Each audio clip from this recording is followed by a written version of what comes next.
Du fond de la plus tendre et de la meilleure des âmes peuvent surgir des désirs d'intense violence. Un jour peut-être les hommes apprendront-ils à lutter contre ces monstres de l'esprit.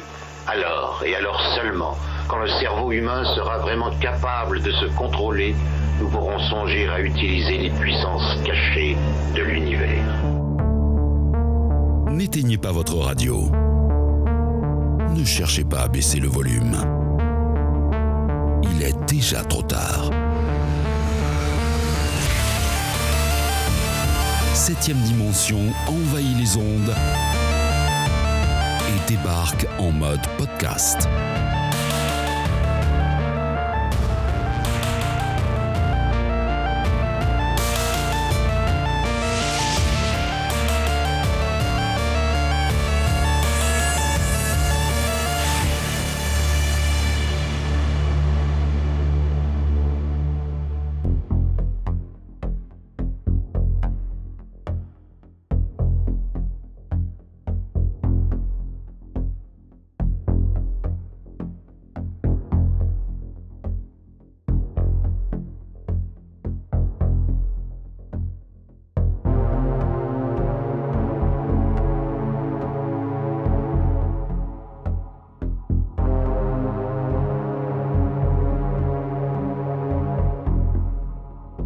Et bienvenue dans ce nouvel épisode de La Vérif signé 7ème dimension. Rappel des faits, notre créneau à nous, c'est le cinéma de genre bordel. Et en matière de cinéma de genre, John Carpenter, ça se pose là. On continue un petit peu cette salve d'épisodes dédiés à la filmographie de John Carpenter, et ce, dans le désordre, sinon on ne s'amuse pas.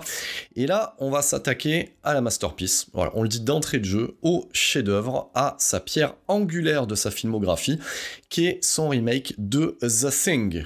Voilà, La Chose en version française.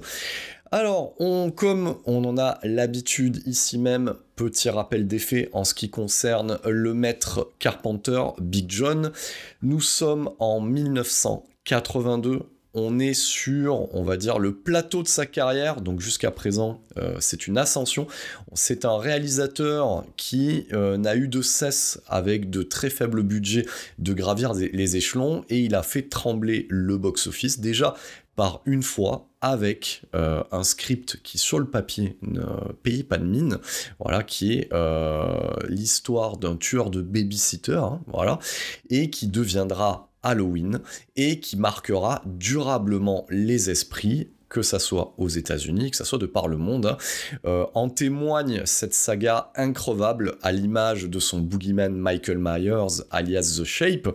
Donc, il fracasse le box-office avec Halloween, et il enchaîne aussi une perle à son actif, qui est le Escape from New York 1997, avec celui qui deviendra son acteur fétiche, c'est-à-dire Kurt Russell, dans le rôle de Snake Plissken, voilà, qu'il avait déjà mis en scène pour les besoins d'un téléfilm dédié à Elvis, le roman d'Elvis. Donc c'est un Carpenter qui est en pleine possession de ses moyens, et surtout en odeur de sainteté au sein des studios. Voilà. Ce qu'il faut savoir avec ce projet de remake de The Thing, parce que on dit que c'est un remake, parce qu'il existe en fait un film qui date de 1951, avec lequel John Carpenter a grandi, et bien d'autres cinéastes, qui s'appelle La Chose d'un autre monde, voilà, qui avait été réalisé par Christian Nyby, et il est de notoriété publique de dire qu'il a été surtout officieusement réalisé par Howard Hawks, et John Carpenter n'a jamais caché son amour du cinéaste Howard Hawks, donc c'était tout naturel que si on ne le retrouve pas sur un remake de Rio Bravo, on le retrouve quelque part sur un remake d'un film où Howard Hawks aurait posé ses petites mains. Donc voilà, donc ça tombe plutôt bien. John Carpenter est un cinéaste de genre, voilà, donc cinéma de genre c'est large, parce que gardez en tête que son premier effort officiel, voilà, donc pas le Dark Star, son premier effort officiel est Assaut, donc c'est un thriller, c'est un polar, et que très rapidement Halloween va être un slasher, et ensuite Escape from New York va être un film d'anticipation. Donc c'est vrai qu'on a affaire à un réalisateur, et j'oublie aussi bien entendu le film de fantôme, c'est un genre à part entière qui est The Fog, voilà, et effectivement John Carpenter à ce moment-là de sa carrière, on peut dire que c'est un touche-à-tout qu'on pourrait qualifier de génie, parce que chaque effort est transformé amplement. Voilà. Donc, il y a beaucoup de films dans sa filmographie qui sont pas forcément les films que l'on met en avant, hein. On pense souvent, par exemple, à Starman, à The Fog, à Christine, et qui pour autant sont quelque part des tours de force. Voilà, donc ça on y reviendra quand je traiterai de chacun de ces films. Donc là, au moment de sa carrière, à ce moment-là, on a quand même un réalisateur qui intéresse beaucoup les studios, et ce qu'il faut savoir avec ce remake, c'est que ça fait déjà quelques années que ça traîne, mais au départ, on ne souhaite pas le confier à Carpenter, on est vers le milieu des années 70, et effectivement, Carpenter n'a pas encore marqué les esprits avec notamment Halloween, et on lui préfère, lors du développement de ce scénario chez Universal, on lui préfère un tout jeune Toby Hooper qui vient, lui, de traumatiser le public avec Massacre à tronçonneuse, et avec son scénariste de l'époque, Kim Henkel, on leur confie en fait le traitement de cette adaptation, qui sera, bon, ça donnera pas suite, mais qui sera retravaillé par celui qui deviendra le scénariste officiel de cette adaptation, donc de ce remake de The Thing, qui sera Bill Lancaster, voilà, fils de Burt Lancaster, et dites-vous bien que on est quasiment sur du one-shot sur ce truc-là. Pourquoi ? Parce qu'il n'y a pas eu 36 scénaristes, et surtout que le mec n'a pas fait grand-chose et ne fera rien par la suite, en fait. Voilà. Il est un peu à l'image, je l'avais déjà évoqué dans un podcast précédent, du fils de Charlton Heston, Fraser C. Heston, qui devient réalisateur là, pour un one-shot, pour Le Bazar de l'Épouvante, et qui fait un super film, et puis voilà, il vient une fois, et puis on le reverra plus. Voilà.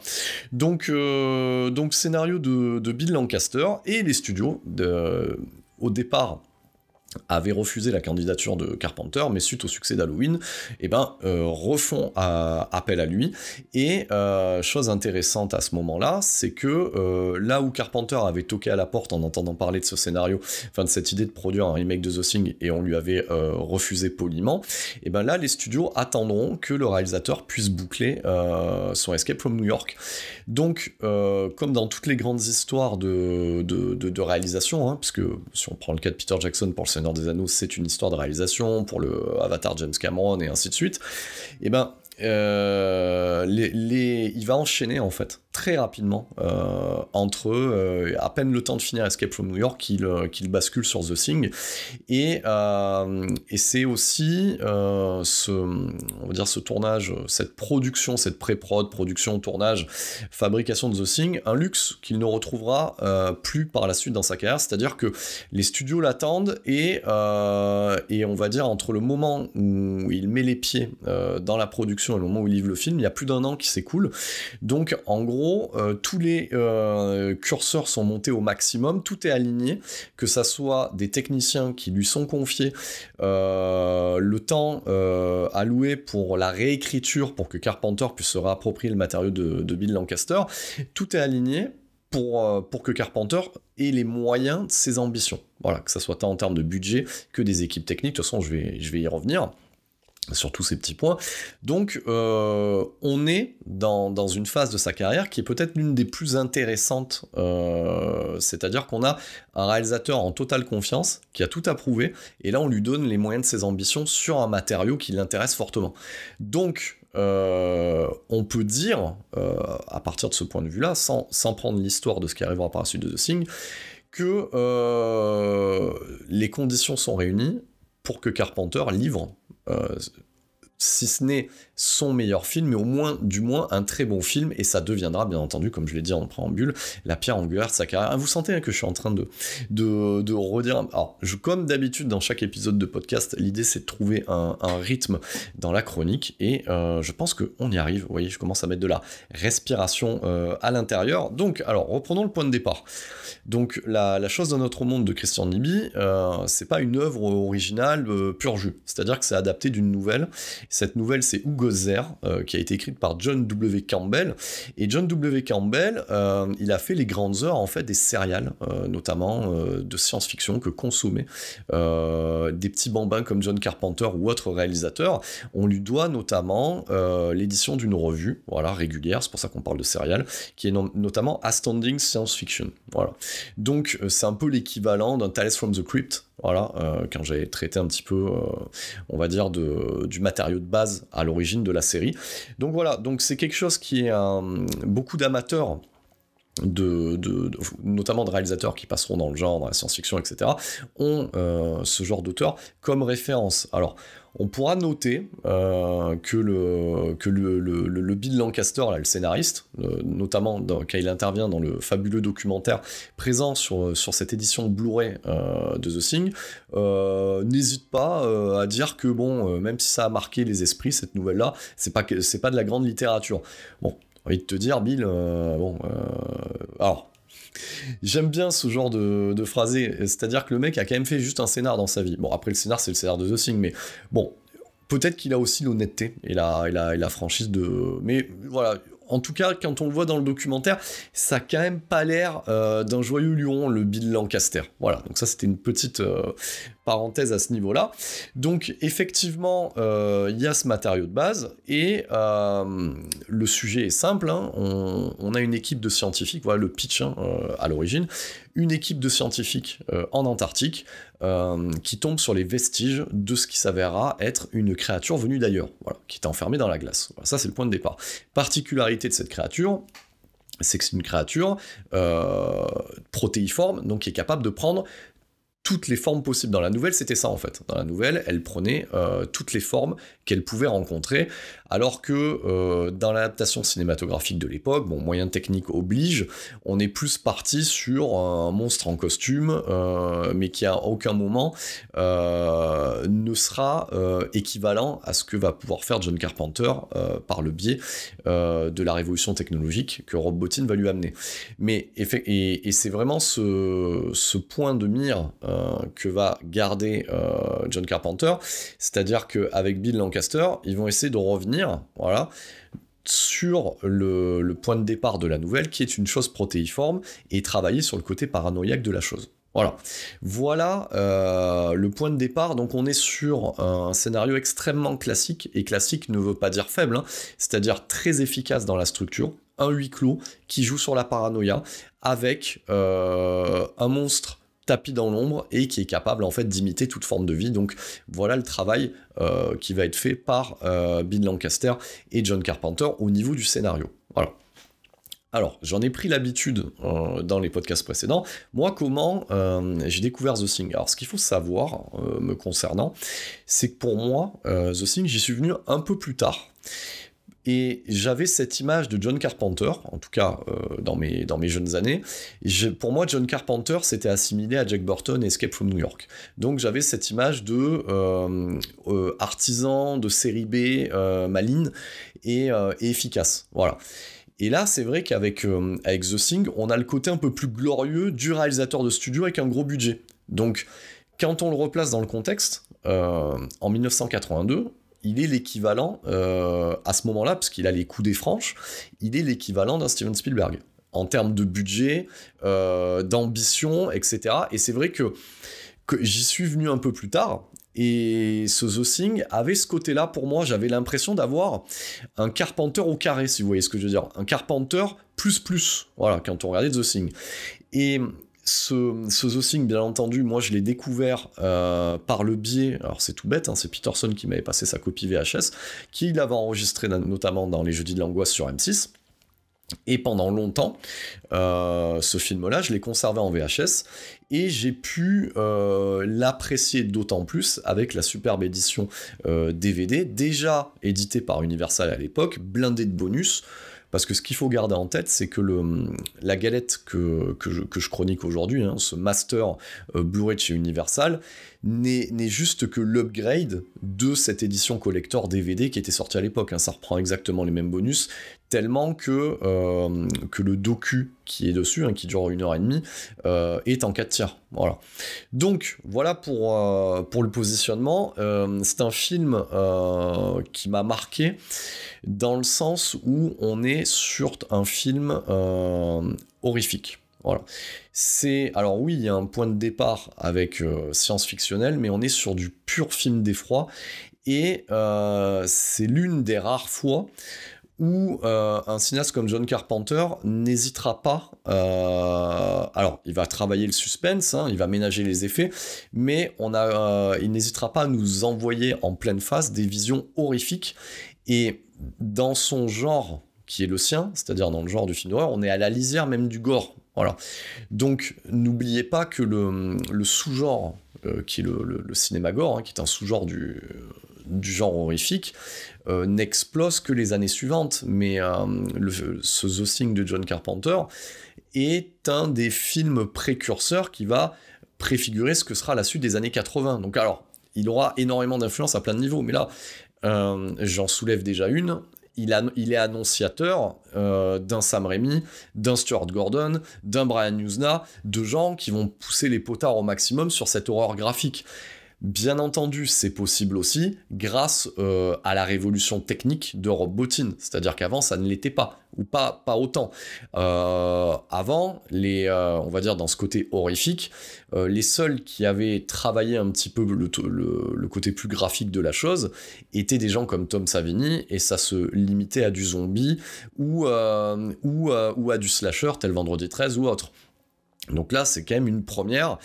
Et j'en ai parlé dans la chronique précédente dédiée à l'antre de la folie, c'est le plus Lovecraftien des films de Carpenter. On est typiquement dans ce Who Goes There, si on prend la nouvelle de départ, et de ce qu'en fait John Carpenter à l'écran, ça pourrait être une adaptation de Lovecraft, parce que cette horreur cosmique, voilà, ce monstre protéiforme et tentaculaire, parce que Rob Bottin, bien entendu, est allé à bonne école, a la même culture, la même base, va taper au niveau des écrits de Lovecraft. Donc, si on devait prendre un exemple, voilà, si par exemple, prendre un exemple par exemple, le mec est dans l'ardite, si à une foule incrédule, on devait expliquer par l'image ce qu'est Lovecraft, on pourrait prendre certains passages de The Thing et leur montrer. Voilà.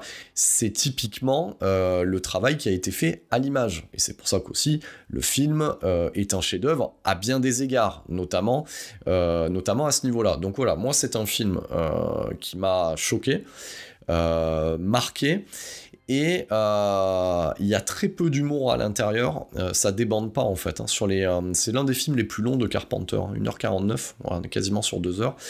Ça débande jamais, c'est focus. Il y a un choix aussi de faire comme il le dit, un all male cast, donc c'est-à-dire un casting entièrement constitué d'hommes. Donc il n'y a pas de... Voilà, l'intrigue ne va pas aller nous amener de triangle amoureux ou d'autres choses. On ne dévie pas de sa route, et c'est une lente et poisseuse descente aux enfers, teintée de paranoïa et l'indicible pour une fois, contrairement à l'antre de la folie, pour des raisons comme j'avais expliqué de budget ou autres, et on va dire de technicité des effets. Là, on ne détourne pas le regard, on y va, quoi. C'est quasiment chirurgical, c'est le cas de le dire, parce qu'il y a beaucoup de scènes d'autopsie à l'intérieur, ce qui marquera d'autres réalisateurs par la suite. Donc on est sur une masterpiece, un cas d'école, quelque chose qui se pose là, en fait, à l'image d'un Evil Dead, à l'image d'un Massacre à la tronçonneuse, donc voilà.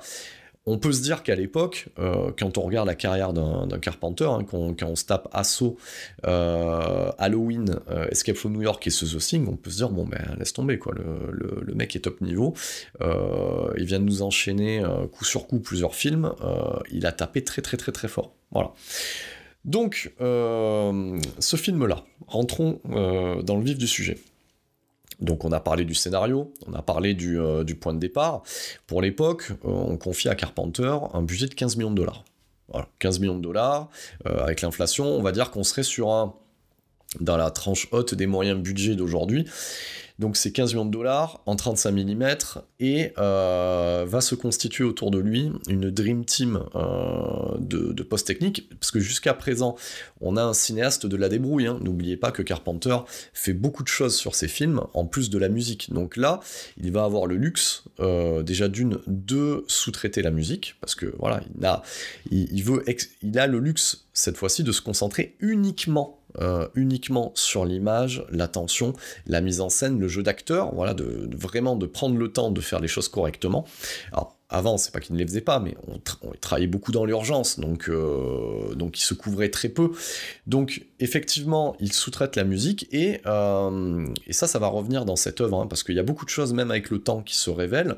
Ce film a un côté très, très, très européen.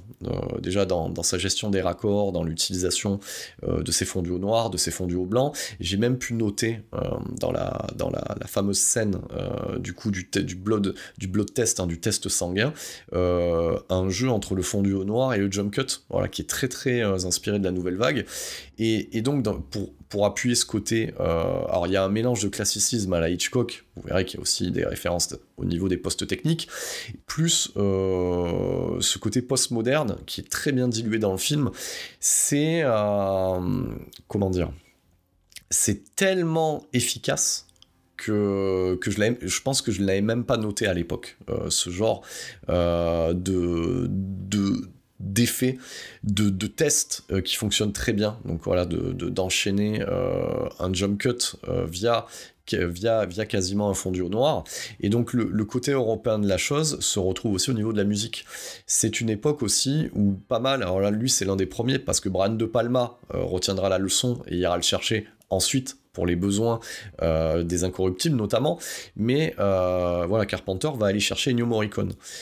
Alors, c'est pas anodin, hein, c'est voilà, sa passion pour Howard Hawks, le western, donc forcément il s'est goinfré du western spaghetti, donc forcément on est sur une période voilà, où on a un réalisateur qui a vu les films de Sergio Leone, donc il va nous chercher Ennio Morricone, et la grosse particularité en fait de cette bande originale d'Ennio Morricone qui dans ce qui a été retenu à l'écran, qui ne correspond pas à du Ennio Morricone, c'est du Ennio Morricone qui fait du John Carpenter, et c'est ça qui est incroyable. C'est-à-dire que Carpenter, c'est tellement imposant comme patte, qu'un mec comme Ennio Morricone, avec un autre cinéaste, aurait eu la liberté de faire bien ce qu'il veut.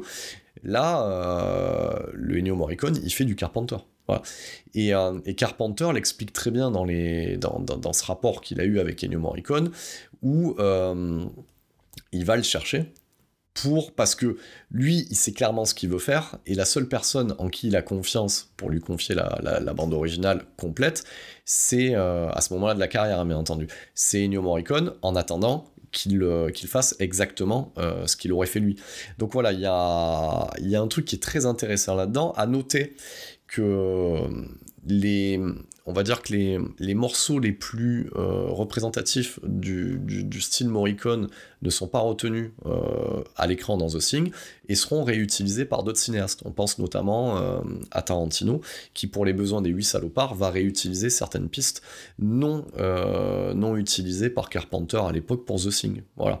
Après, bon voilà, c'est pas une nouveauté, hein. Ça je l'avais déjà expliqué, notamment quand j'avais chroniqué Once Upon a Time in Hollywood, où je m'étais permis de faire vraiment un épisode quasiment spécifique sur Tarantino, hein, que je vous conseille d'écouter. Très très bon épisode, hein. Vous avez vu, je fais bien ma com, hein. Et le titre Reservoir Dogs vient littéralement de cette première scène du The Thing de Carpenter. Voilà, donc celle qui se passe dans le chenil. Voilà, donc c'est de là que vient Reservoir Dogs, et petit clin d'œil aussi à Johnny de Reservoir Vlog, voilà, qui est déjà intervenu ici même, voilà, qui est lui le dernier maillon de la chaîne, qui s'inspire à la fois de Reservoir Dogs, plus en faisant un lien avec The Thing. Donc voilà, donc Carpenter va sous-traiter la partition musicale. Voilà.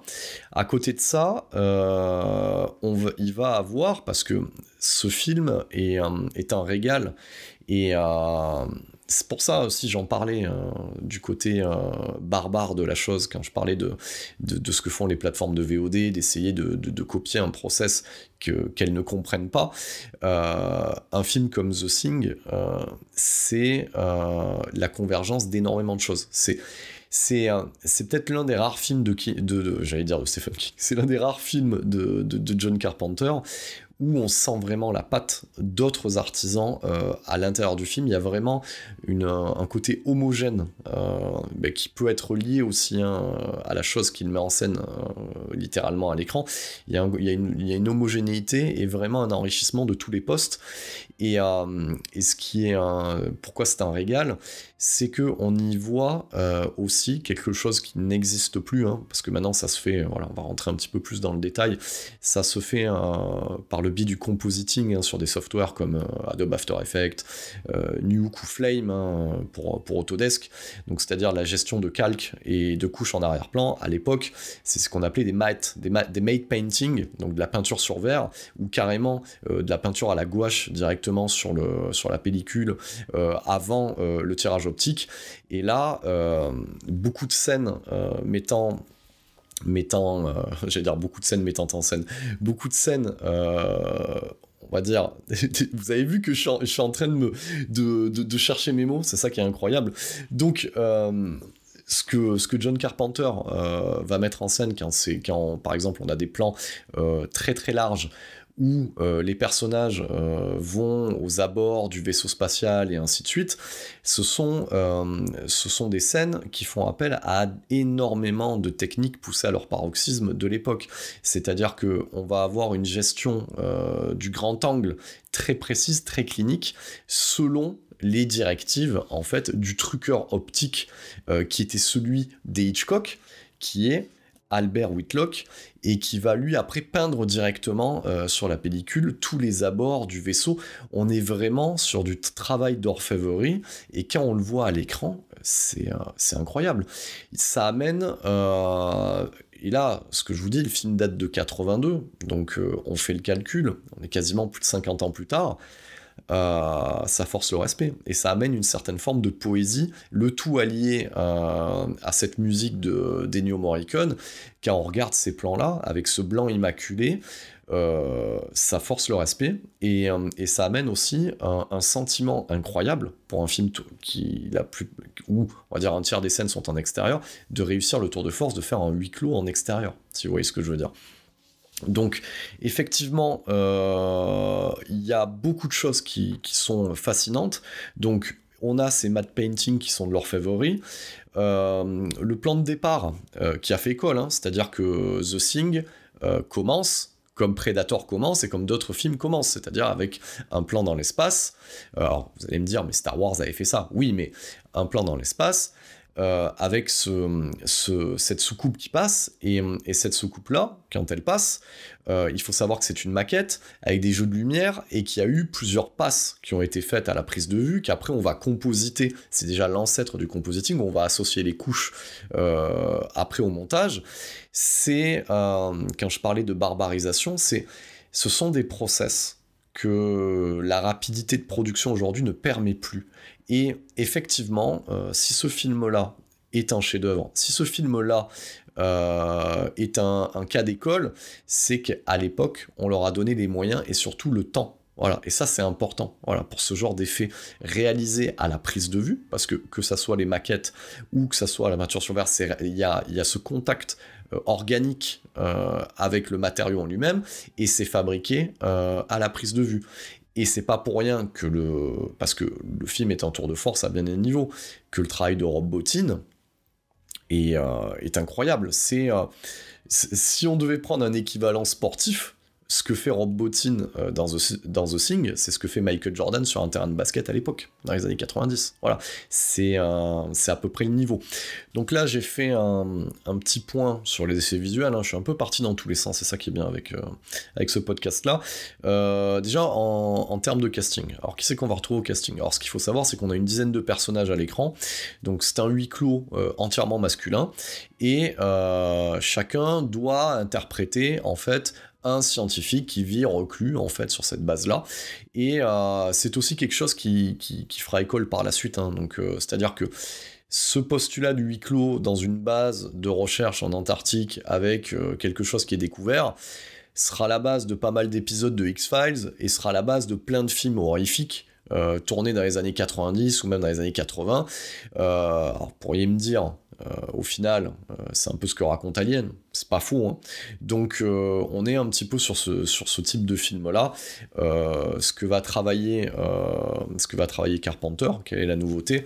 C'est la topographie des lieux et l'originalité de son monstre, hein. Voilà, donc c'est exactement ça. Mais pour incarner ces personnages-là, où au final, c'est vrai que on pourrait se le dire, autant quand on voit Kurt Russell dans Escape from New York, dans Jack Burton, bon, on identifie clairement qu'il est le focus, qui est le personnage central. Là, c'est pas aussi évident dès le départ, et c'est un personnage qui va mettre du temps à se détacher. Et ce qu'il faut savoir dans le scénario, c'est que le personnage de Macready, à la base, il n'y avait pas de personnage qui se détachait réellement. On avait juste des survivants façon Predator, hein, c'est-à-dire voilà, une escouade qui se fait décimer au fur et à mesure, après il en reste qu'un. On avait un peu ce délire-là, et c'est vraiment quasiment à la dernière minute, hein, dans le making-of, il est dit que Kurt Russell est ami déjà, parce qu'ils ont déjà fait pas mal de films ensemble, donc c'est devenu un ami de John Carpenter, et c'est vrai que Kurt Russell le conseille un petit peu sur la réécriture du scénario, et ainsi de suite, et c'est que 3 semaines ou 1 mois avant le début du tournage, de la prod en elle-même, qu'il ait décidé que Kurt Russell interpréterait le personnage de Macready, qu'on va le mettre en exergue au fur et à mesure pour en faire le héros. Voilà. Donc, au niveau du casting, on retrouve Kurt Russell, qu'on ne présente plus, hein, parce que ça fait déjà 3-4 épisodes que j'ai présenté Kurt Russell. Dans les rôles de soutien, alors je vais pas tous les nommer, parce que voilà, c'est pas le but, il y en a une dizaine.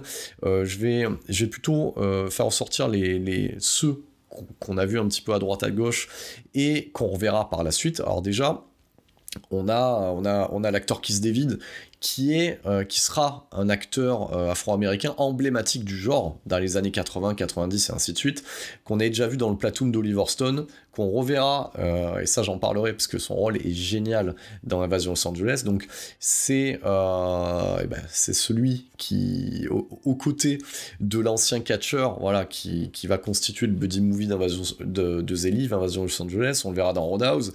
On le verra aussi parce que normalement, les acteurs qu'on aime bien ici à 7ème dimension, on les retrouve forcément chez Steven Seagal, donc on le retrouvera dans cette joyeuseté, dans ce bijou qui est désigné pour mourir, hein. C'est à lui qu'on doit oh mon Dieu, trompe la mort, quand il voit arriver Steven Seagal. On le verra chez Rémi pour Les besoins de mort ou vif, il atterrira chez David Towie pour Pitch Black et les chroniques de Riddick, on le verra chez Aronofsky pour Requiem for a Dream, il fera la voix off parce que c'est un acteur aussi qui a un phrasé très particulier, donc qui va doubler le personnage de Spawn dans l'animé célèbre, et Jordan Peele n'hésitera pas à faire appel à lui, notamment pour le plus récent Nope, et on le voit aussi dans des séries télévisées comme Community. Voilà, donc une sacrée grosse carrière. Là j'ai sorti quelques titres, donc il y en a bien plus, mais voilà, un acteur emblématique du genre. Après, dans les multiples personnages, on peut ressortir aussi l'acteur Richard Mazur, hein, dans le rôle du maître chien Clark, qu'on avait vu dans la première adaptation, notamment télévisée, du Ça de Stephen King, qu'on reverra, et que les acteurs comme on aime bien, comme je viens de le dire, quand on les aime bien, forcément, c'est dans du Steven Seagal, on le verra dans Menace Toxique, et avec son physique de prolo américain, il incarnera plein de bons pères de famille, notamment dans ce teenage movie avec les 2 Corées de l'époque, dans Plein Pot. Voilà pour les quelques personnes, voilà, à retenir dans ce casting de ce remake de The Thing. Alors, quel est le tour de force principal de ce film-là ? Donc je l'ai dit, c'est un film qui au niveau du rythme débande pas. C'est 1h49 mené tambour battant. Moi je vais me concentrer dans un premier temps sur la mise en scène de John Carpenter. Pourquoi pourquoi on peut dire que c'est sa masterpiece, c'est son chef-d'œuvre? Parce que il y a un sens de l'efficacité dans la gestion des lieux et des personnages et des champs contre champs qui force le respect. Pourquoi ? Parce que on va dire que le défi est multiple dans ce film-là. C'est-à-dire que on a une intrigue qui va jouer sur le fait qu'on a une entité extraterrestre qui est capable d'imiter les formes de vie, donc il va falloir jouer sur le fait que tous ces personnages qu'on nous a présentés sont, à un moment donné, potentiellement la chose. Voilà. Donc ça veut dire qu'il va falloir que ces personnages, il va falloir des fois les séparer du cadre pour pouvoir jouer sur le suspense en disant est-ce que c'est ce personnage-là, comme on ne le voit plus ou comme il est tout seul, il a été dupliqué ou non. Donc on va avoir de temps en temps, parce qu'il y a certains plans où Carpenter se fait plaisir dans les jeux d'ombre sur le mur à faire écho carrément à l'expressionnisme allemand. On va avoir un travail sur le fondu au noir pour essayer de créer la tension et le suspense, et du coup de poser la question, bah tiens, on voit ce personnage-là, avec les quelques notes de Morricone, on voit ce personnage-là, il est tout seul, bim, fondu au noir, bon, ça peut être potentiellement la chose ou non. Autre tour de force, c'est que ces personnages-là, bah, des fois, il va falloir les réunir, et du coup, on a quand même une dizaine de personnes par moment dans le champ, et il y a de multiples enjeux, parce que chacun va avoir des affinités avec les uns et les autres, et quand, par exemple, ils vont avoir des doutes sur quelqu'un, il va falloir que la caméra, très rapidement, épouse le point de vue de chacun dans un même espace. Donc tout ça est complexe à gérer, notamment sur un décor qui est constitué de couloirs. Donc ça veut dire que c'est assez exigu, c'est pas des pièces amples, c'est plutôt des choses qui vont être assez resserrées. Il va falloir quand même se démerder pour que la caméra elle puisse pivoter, épouser chacun des angles, tout en respectant les règles de base du cadre, qui sont la règle des 180 degrés et la règle des 30 degrés, ou la règle des 30 degrés dans un champ contre champ ou dans un changement d'échelle. On va pas devoir trop pivoter ou passer dans un angle. Et ça, c'est un tour de force. Et même si c'est écrit, et même si c'est storyboardé, parce qu'il y a beaucoup de choses qui sont storyboardées, mais notamment les scènes à effet, tout ça va évoluer sur le décor. Alors, sachant qu'on a une vraie construction de décor, hein, c'est tourné en Colombie-Britannique, on construit littéralement la station, on y met de la neige, on est quasiment dans un lieu, alors on n'est pas tout à fait en Antarctique, mais quelque part, on est dans un milieu froid, donc les acteurs sont placés dans un vrai décor, et ça c'est appréciable, ça se sent que les acteurs évoluent dans le décor. Certains intérieurs, bien entendu, sont reproduits dans les studios Universal, mais globalement, on a un tournage à 50% sur du vrai en extérieur, dans du dur, et 50% autre dans des décors, mais vraiment reconstitués, donc les acteurs sont vraiment immergés. Carpenter va créer une dynamique de groupe, où le fait déjà de tourner dans ce décor-là, bah, ils sont dans le même contexte que les personnages de l'intrigue, donc c'est-à-dire privés de tout contact avec l'extérieur, donc c'est quand même un tournage qui est assez malin. Il y a vraiment... Carpenter, il déploie tout le génie d'un metteur en scène, c'est-à-dire vraiment d'immerger ses acteurs dans la réalité du script. Donc c'est un tour de force sur la gestion des champs contre champs, des raccords et des émotions. Ça a l'air de rien, mais en le revoyant aussi, chaque personnage est caractérisé par rapport à sa fonction, le personnage de Windows, notamment, où chaque acteur va amener, au niveau de la tenue, au niveau de ce qu'il fait, des petites nuances qui fait qu'ils vont se distinguer du tout venant. Voilà. Et ça, c'était pas forcément évident, parce que des fois, par exemple, si on regarde, on a certains acteurs qui physiquement vont assez se ressembler, donc il faut très rapidement comprendre qui est Blair, qui est le vrai scientifique, le chercheur de la bande, qui est le médecin, qui va être le mec qui s'occupe en fait des communications, qui est le pilote d'hélicoptère. Donc très rapidement, on a ce côté-là, et bien entendu, comment on sait qu'on est dans un film de Carpenter ? Parce que très rapidement, avec 2 notes de musique, un cadrage au 2.35, un personnage qui va arborer un sombrero, voilà, on sait qu'on est, quoi qu'il arrive, dans une sorte de néo-western, voilà, quoi qu'il arrive. Et c'est ça la marque des grands, en fait, hein, c'est des petits détails qui sont positionnés visuellement dans le film et dans le scénario qui font se dire que, bon, ben oui, très rapidement, on est dans un film de Carpenter. C'est beaucoup de tours de force, hein, ce film. Hein. Déjà, rien que dès le départ, la séquence d'ouverture, si on prend la scène d'ouverture, alors, bien entendu, moi je pense que après c'est vraiment de la branlette, hein, de critique. Je sais pas si le plan du début avec le vaisseau était forcément important, parce que au final ça annule un petit peu ce qui va suivre derrière. Je pense alors là, c'est vraiment de la branlette, hein. On aurait pu l'enlever pour créer un peu plus de suspense sur le fait de savoir par rapport à cette poursuite dès la séquence d'ouverture. En même temps, je me remets à la place du public à l'époque. En 82, on n'attend pas une chose protéiforme qui pourrait prendre l'apparence d'un chien. Aujourd'hui, quand moi j'ai découvert The Thing, j'avais déjà vu d'autres choses, donc forcément, bah oui, je voyais la soucoupe, donc je voyais le plan avec cet hélico norvégien qui poursuit un chien, donc je savais très bien que le chien était pas entre guillemets ce qu'il paraissait être. Mais cette économie de moyens, et c'est ça qui est fort, c'est-à-dire que dans ce film-là, il a les coups des franches, tout l'argent va être investi dans 3-4 scènes qui sont destinées à imprimer les rétines à jamais, et à côté de ça, il aurait pu se permettre certaines choses, hein, mais il va avoir la même gestion, la même retenue qu'un Spielberg sur Les Dents de la Mer, par exemple. Donc, dans cette séquence d'ouverture, en très peu de plans, quelques notes de musique, un hélico qui poursuit un chien, c'est quelque chose qui n'est pas anodin, et ben on a déjà créé l'étrangeté, voilà, en quelques plans. Et pourtant, c'est rien. Et ces plans-là sont d'une maîtrise technique hors pair, et déjà, la caméra de Carpenter bouffe le cadre. Voilà. J'en ai parlé hein, dans la saga Mad Max de ce qu'arrive à faire très rapidement George Miller dans Mad Max 2 avec ce plan complètement fou de cette caméra qui bouffe l'écran avec ce plan mettant en scène Mel Gibson en train de conduire sa bagnole, sa V8 Interceptor à moitié cabossée. C'est un peu ce que fait Carpenter très rapidement dans ses premiers plans de The Thing, hein. Donc c'est-à-dire que sa caméra épouse le cadre, moi je dis respect, quoi. Il y a, parmi les multiples choix possibles, il a fait les choix les plus efficaces et les plus évidents très très rapidement, quoi.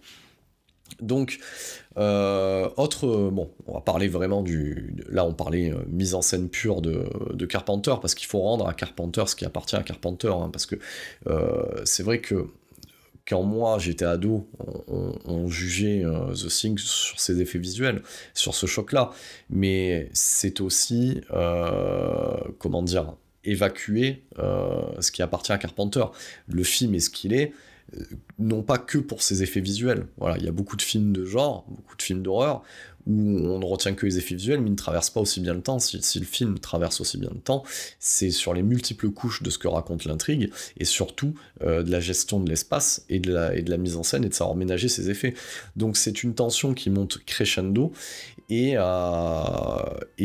le choix qu'il a fait, fallait avoir les couilles, on va en parler. Hein. Quand il confie, ce qu'il faut comprendre avec ce film-là aussi, parce qu'il y a le côté un petit peu maverick et prise de risque, c'est-à-dire que Rob Bottin a déjà travaillé avec Carpenter sur The Fog.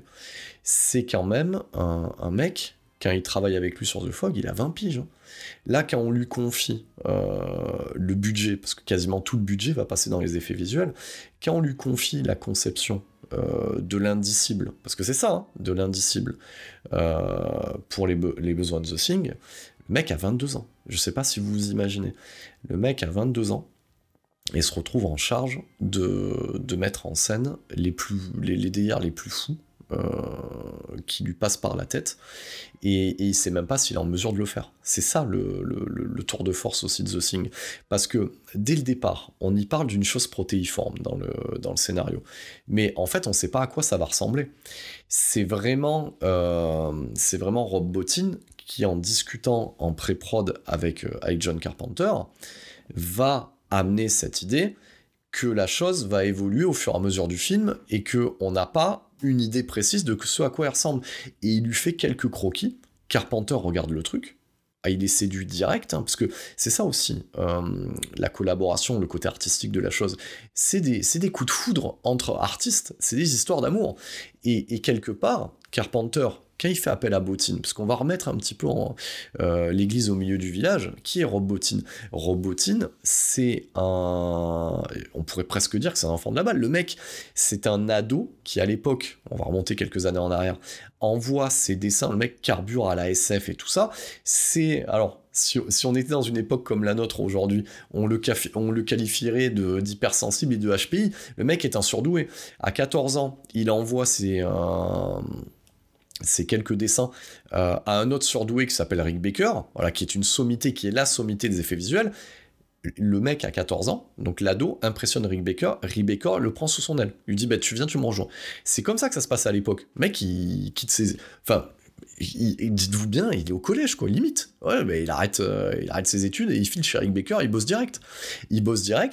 Et pour vous donner l'exemple, il fabrique de l'effet avec lui, et à chaque fois, ils ont des idées en tête, ils font des croquis, ils se disent, comment on va réaliser ça? Et ils manient le latex comme Mozart manie les instruments de musique. Donc c'est-à-dire qu'ils Mozart écrivait les partitions, voilà, et puis après, il composait, puis après il se démerdait pour pouvoir le jouer. Voilà, donc des mecs comme Rick Baker et Rob Bottin, et d'autres, hein, Chris Wallace, j'en avais cité d'autres pour les besoins de l'Entre de la Folie, et Stan Winston, ces gens-là, et encore que Stan Winston, alors j'aime bien, hein, mais c'est plus des tours de force plutôt techniques que réellement dans le chara design, dans le character design, etc. Donc là des Rick Baker et des Rob Bottin combinent tout ça, en fait. Et ils font les croquis, et puis après ils se disent, bon ben, maintenant que j'ai fait ça, comment on va se démerder pour le faire ? Et ils vont utiliser toutes les techniques et en inventer d'autres, en fait. C'est ça qui est fou. Et c'est ça la beauté, en fait, le côté artisanal, et qui n'appartient à personne d'autre, et qu'on a dans The Thing. Donc effectivement, le Rob Bottin, il bosse avec Rick Baker, et à un moment donné, Rick Baker est pris sur le Loup-garou de Londres, et il avait signé pour un autre film de Loup-garou de Joe Dante qui était Hurlement. Et ben qu'est-ce qui se passe ? Le mec, il a 19 piges, Rick Baker, il regarde Rob Bottin, hein, à 19 piges, je lui dis, ben tu sais quoi, moi je pars faire le Loup-garou de Londres, tu t'occupes de Hurlement. Et les deux se tirent la bourre, alors qu'ils travaillent ensemble, hein. Ils se tirent la bourre. Alors Rick Baker a les Oscars des meilleurs effets visuels pour le Loup-garou de Londres, pour cette transformation. Le Rob Bottin sur le Hurlement, qui a moins de budget, ne démérite pas, hein. Donc, et là, il tape dans l'œil de Carpenter, qu'il embauche sur The Fog, pour s'occuper de ses marins fantômes. Donc, à partir de là, quand Carpenter, parce que Carpenter, il fait un coup de poker, hein, il prend un jeune de 22 ans, il lui dit, voilà, j'ai tant de budget. Le mec de 22 ans lui dit, moi je vois ça évolue comme ça va être fou, voilà, et ça convoque Lovecraft. Carpenter le regarde, lui dit, t'es capable de faire ça ? Il lui dit non. et il dit, mais je vais me démerder. Donc, il part de là, il constitue une équipe, c'est la même histoire qu'a pu avoir George Lucas pour le premier Star Wars. Il va dans une université, il voit des mecs un peu fous, ça deviendra ILM. Les mecs disent, bon voilà, ils regardent le scénario, et George Lucas leur dit, vous êtes capable de faire ça ? Non, mais on va essayer. Et voilà, on y va à l'énergie, et ça passe ou ça casse. C'est ça qui est beau, c'est que ça aurait pu se casser la gueule. Carpenter le dit très rapidement aussi, hein. C'est-à-dire que au bout d'un moment, quand il voit certains effets visuels au plateau, il est rassuré. Parce que pendant un moment, il se demande si ça va pas être grotesque. Et il voulait éviter à tout prix ce qu'il avait vu dans l'Alien de Ridley Scott, parce que dans Ridley Scott, dans l'Alien de Ridley Scott, il y a des choses folles, qui sont les designs de Geiger, mais à un moment donné, on le sent, hein, quand on a un mec dans un costume qui fait l'alien. Et lui, Carpenter, il voulait éviter ça à tout prix. Il voulait pas retaper dans ses films de SF où, à un moment donné, t'as un mec dans un costume. Voilà.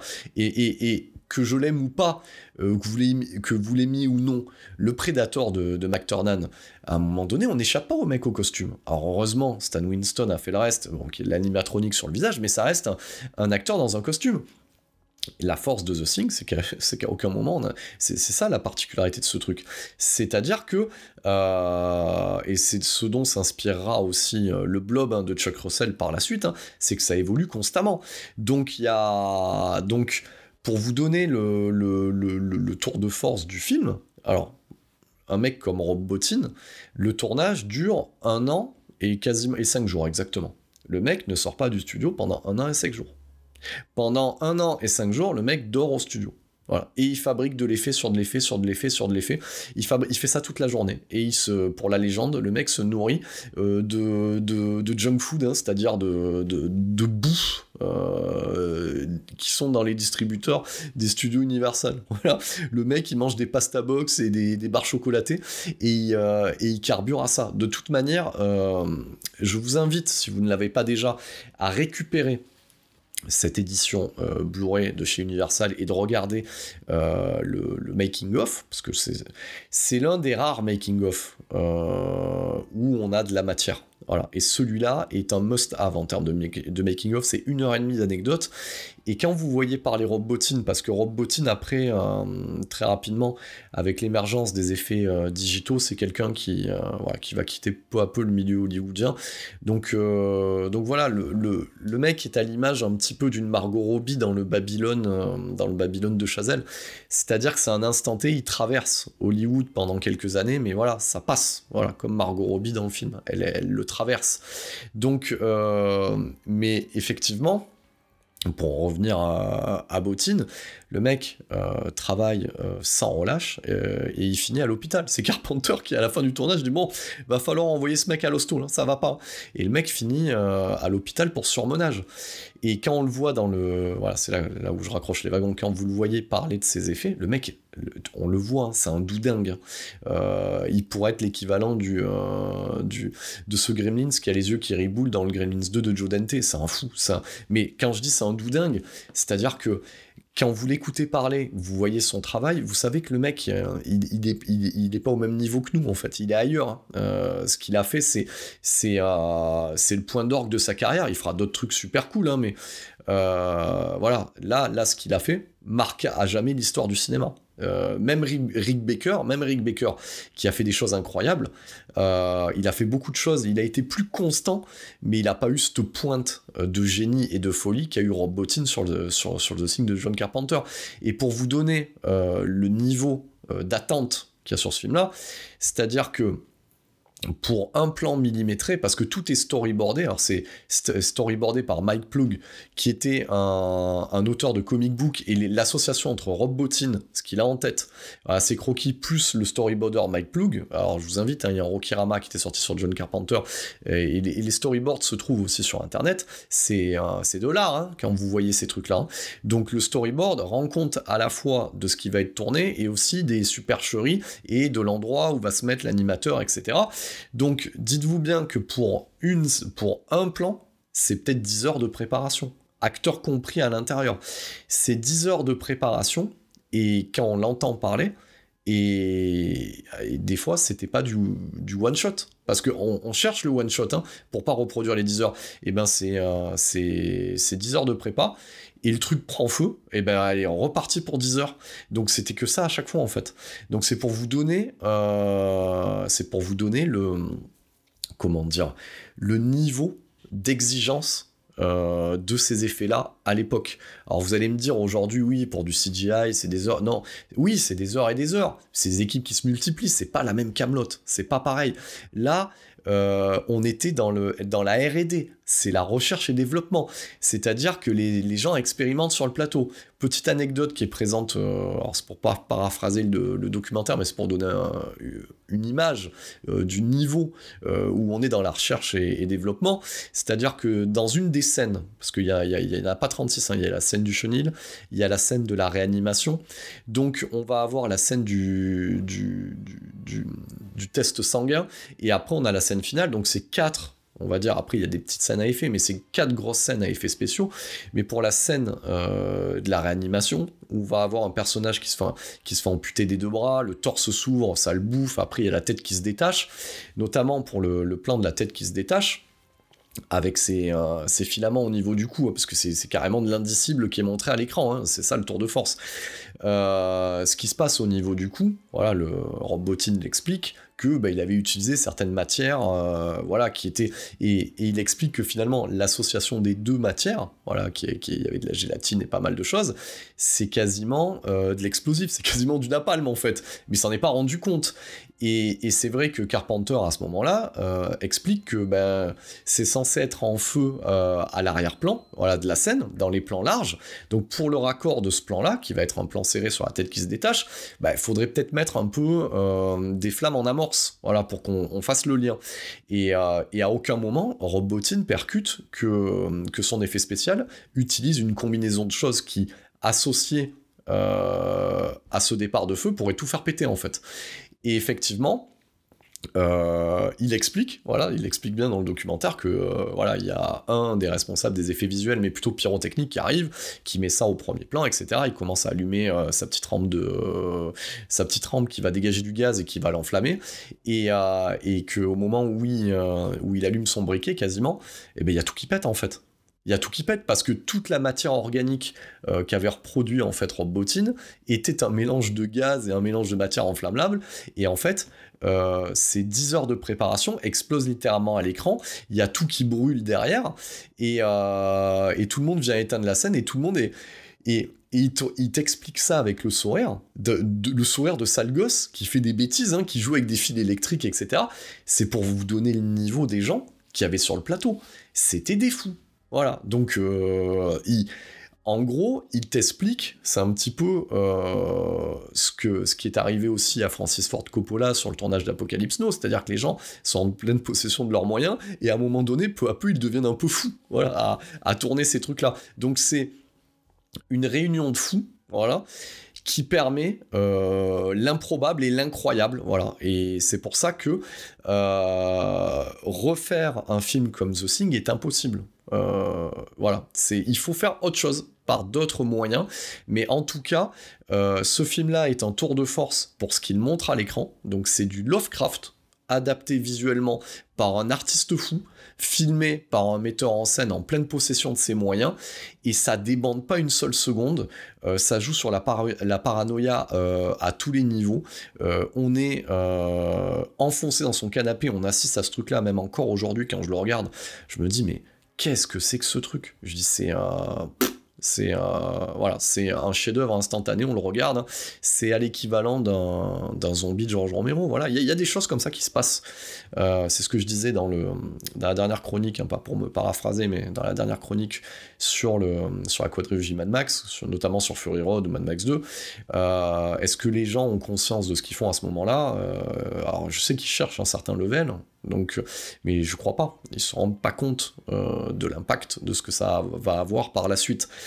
On a bien compris que, enfin voilà, pour vous qui m'écoutez, et moi qui suis en train de parler dans le micro, que voilà, c'est un chef-d'œuvre, c'est un monument du cinéma de manière globale, et une masterpiece dans le genre dans lequel il s'inscrit. Ce qui est dramatique là-dedans, parce qu'il y a du drame là-dedans, ce qui est dramatique là-dedans, c'est que c'est un film qui ne trouve pas son public à l'époque, et que c'est déjà la première alerte dans la carrière de John Carpenter, c'est ce qui va le fragiliser, c'est-à-dire que vous avez compris que le mec donne tout, voilà, il donne tout jusqu'au bout, et au final, ça ne porte pas ses fruits. Donc, qu'est-ce que ça veut dire ? Parce que film de Carpenter oblige, c'est un film qu'on pourrait qualifier de nihiliste, et pourquoi ça ne marche pas dans l'époque 82 ?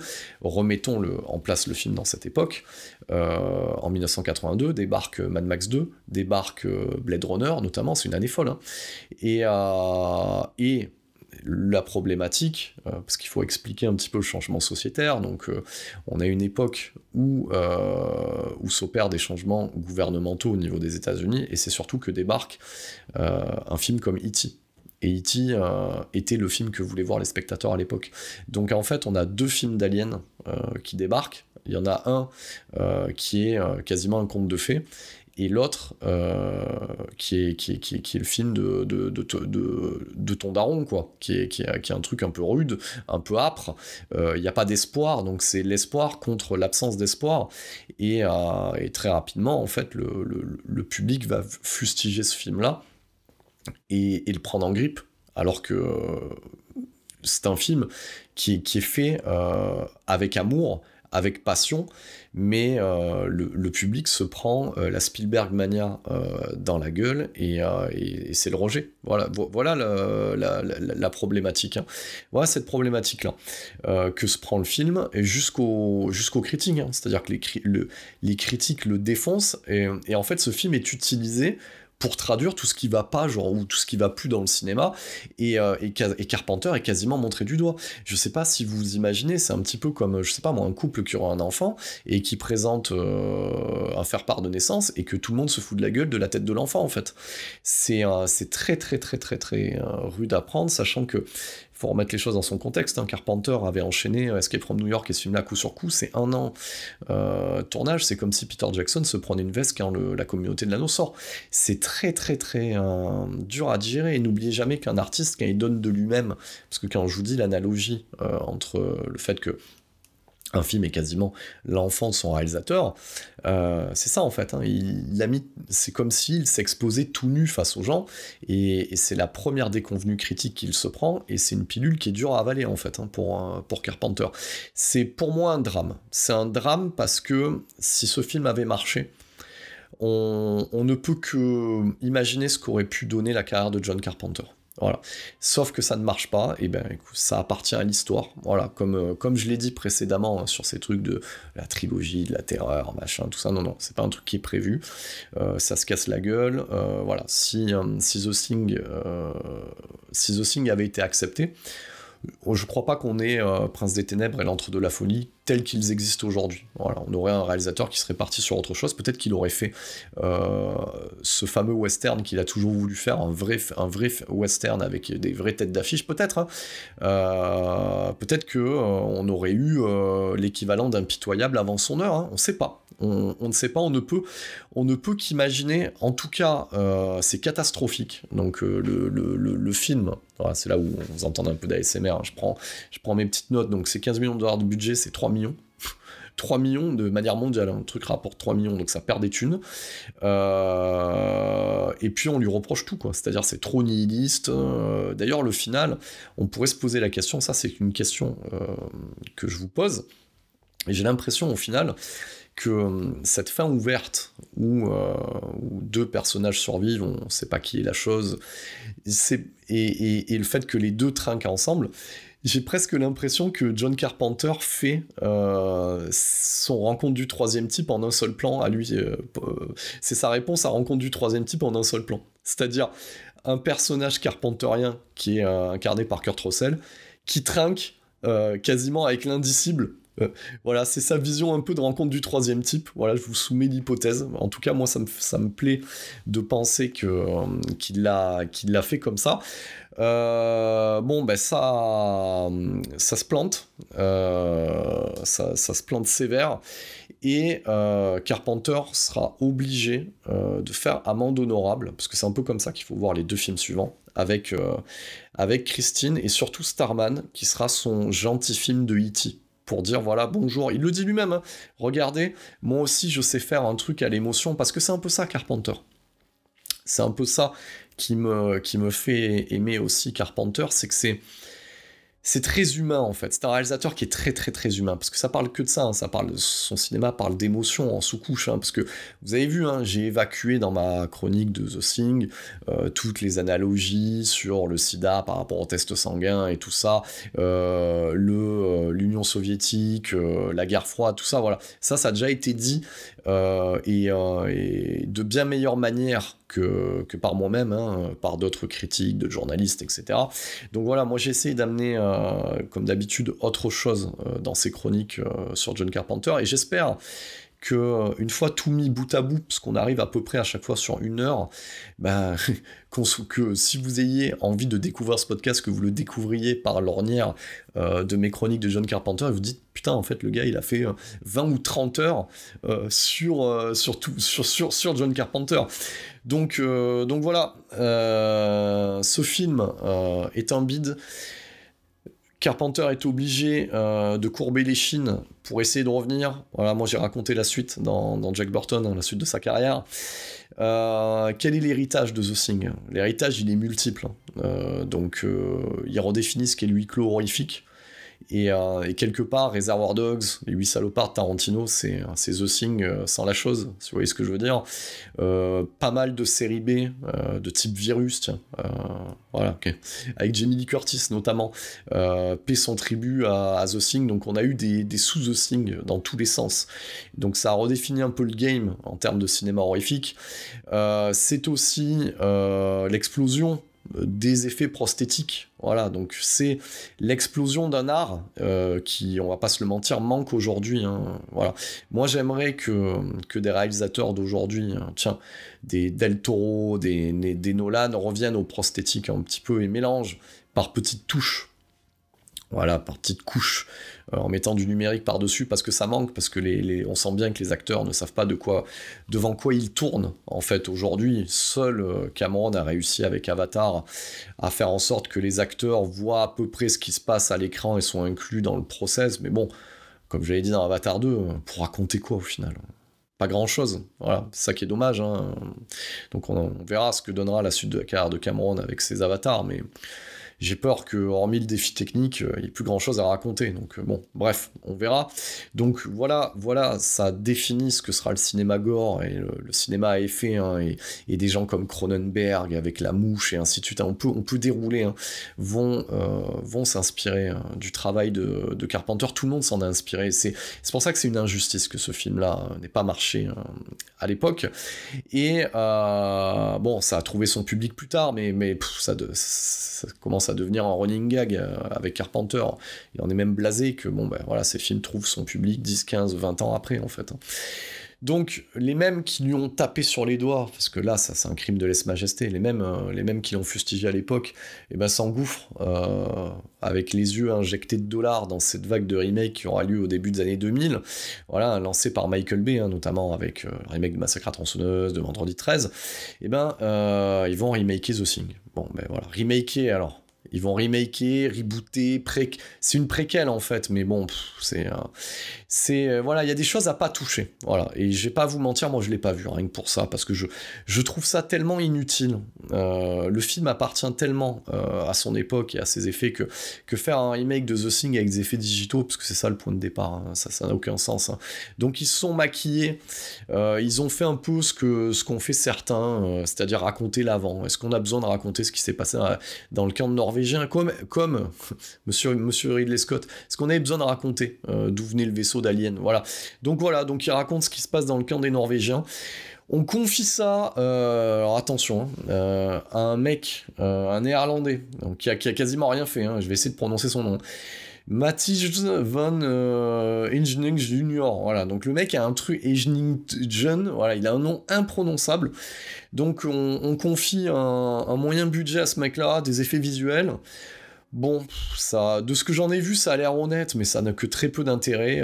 À noter que au casting, on y retrouve la Mimi Mary-Elizabeth Winstead, hein, qu'on avait déjà vu dans Die Hard 4, donc en fille de John McClane, dans Scott Pilgrim, donc dans 10 Cloverfield Lane et dans Boulevard de la Mort de Tarantino, et puis on lui met aussi dans cette opposition masculine Joel Edgerton, voilà, qu'on a vu dans Warrior, donc qu'on a vu aussi dans la prélogie Star Wars en tant qu'oncle Wed, voilà, qu'on reverra d'ailleurs dans Obi-Wan aussi, et du coup dans Exodus du même Ridley Scott, donc voilà, donc on n'hésite pas à remaker les films, j'en ai déjà parlé ça dans le précédent de Carpenter, voilà, donc les mêmes qui lui avaient tapé sur la gueule, remake, et ben c'est bien fait que ça rapporte pas beaucoup de thunes, et puis au passage, comme l'avait dit Carpenter, parce qu'on lui avait posé la question, notamment dans Rokirama, je crois que c'est dans le Rokirama sur Carpenter, pourquoi il laissait faire ses remakes de Fog et The Thing, et ben comme il l'a dit,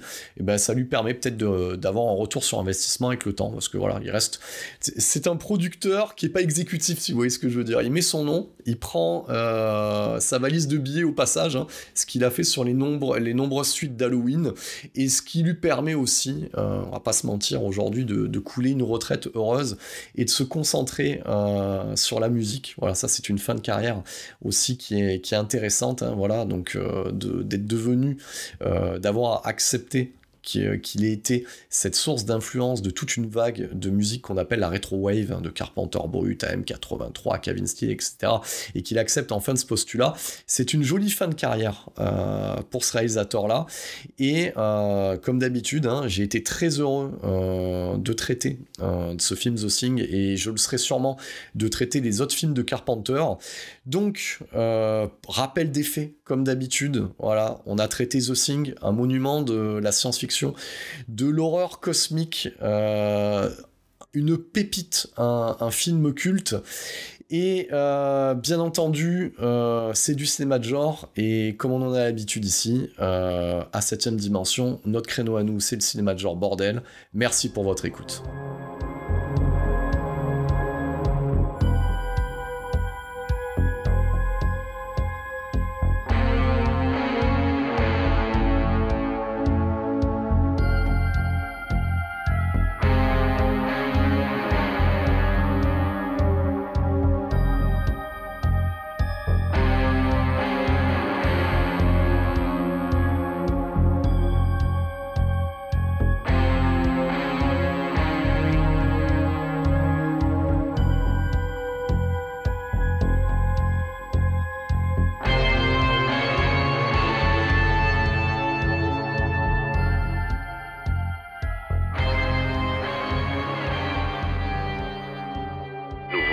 maintenant le contrôle de votre appareil de télévision jusqu'à la prochaine émission de